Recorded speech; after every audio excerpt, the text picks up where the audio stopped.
Hey everyone, welcome back. So, today we're going to talk about personal finance.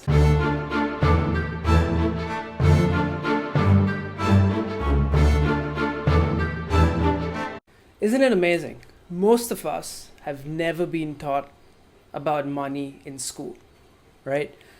I was lucky that my dad and my mom used to talk to me about money and saving and how to spend money wisely and the importance of investments. So I had a fairly good exposure to money and investments and personal finance growing up, but not all of us have that opportunity at home, right? And it just boggles my mind that we're not focusing on this stuff at school.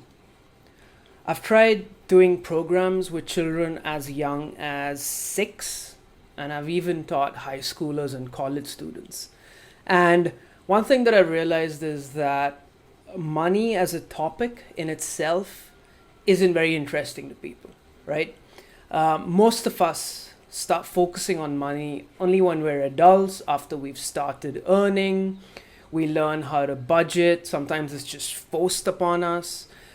But we don't actually take an active interest until it actually starts to impact our lives. So, as children, although we're exposed to money fairly often, almost on a daily basis, in fact, we don't actually have any vested interest in learning about it. So, what I've spent a bit of time thinking about over the last few years in my work at Jigyasa, which is essentially a primary school at the moment, is how can you make money and learning about money interesting for children that are that young, right? Because you can't start talking to them about stocks and investing and interest rates, right? It's going to make no sense to them, and frankly, they don't care. So, what can we do? There's essentially 3 things, right?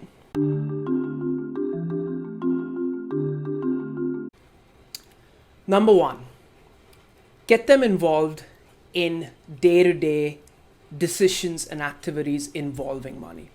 So this could be as simple as taking them to the grocery store, giving them a budget, saying, okay, here's 800 rupees and we need 5 things. And you give them the list and off they go, right? Simple things like that. They just start thinking in terms of money, in terms of quantity, in terms of price.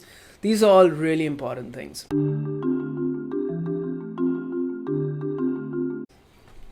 Secondly, when you are making a decision as an adult or as a parent involving money, talk to your child about it, right? Just involve them in the discussion. Tell them, hey, I want to buy a phone, and these are the phones that are on offer. These are the features that I want. Which one do you think I should buy? Children are naturally drawn towards technology. They're digital natives. And so giving them that opportunity to actually take part in that decision-making process is a great way for them to feel involved in a topic, being technology, which they're genuinely interested in and use on a day-to-day basis.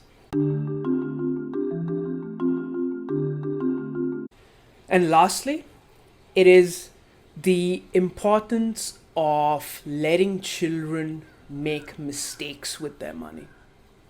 So, an easy way to put this into motion is to give your child pocket money either on a weekly basis or on a monthly basis, and then get them or give them the opportunity to actually spend that money and to actually write down what they're doing with that money and to keep a record, right? So almost like an account of what they received and what they've spent it on.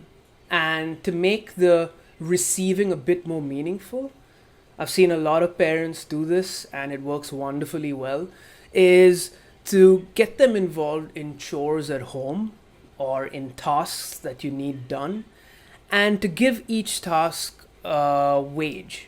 So if you fold your clothes, you get 50 rupees. If you wash the utensils after lunch, you get 50 rupees. So in that way, they can start to associate a task with earning money. Right? So money is not something that's just handed out to them for no reason. It's something that they earn, right? And that also is a very important thought to internalize, that money is earned for adding value, and the value addition starts at home. So the conversations actually have to start very young, right? So the idea is to make the conversations meaningful and relevant to a child's life. As long as you start young, children will automatically start to think along the lines of how to manage their money better, how they can spend their money better, how they can budget. We've all got unlimited wants. Talk to them about the fact that we want so many things, but we don't have the money to spend on so many things, nor should we actually be buying everything that we want, right? So children get these concepts very quickly, right? They intuitively understand these things. So the earlier you start talking to them, the better off they'll be as far as thinking about money is concerned. And as they go higher, it'll be a lot easier to get them interested in things like savings and investments, which is what older students feel a lot more interested in, because they can see that, okay, if I can start gathering some money either through a part-time job or through doing some work on the internet, or even starting my own business, there's a lot that I can potentially do with this money.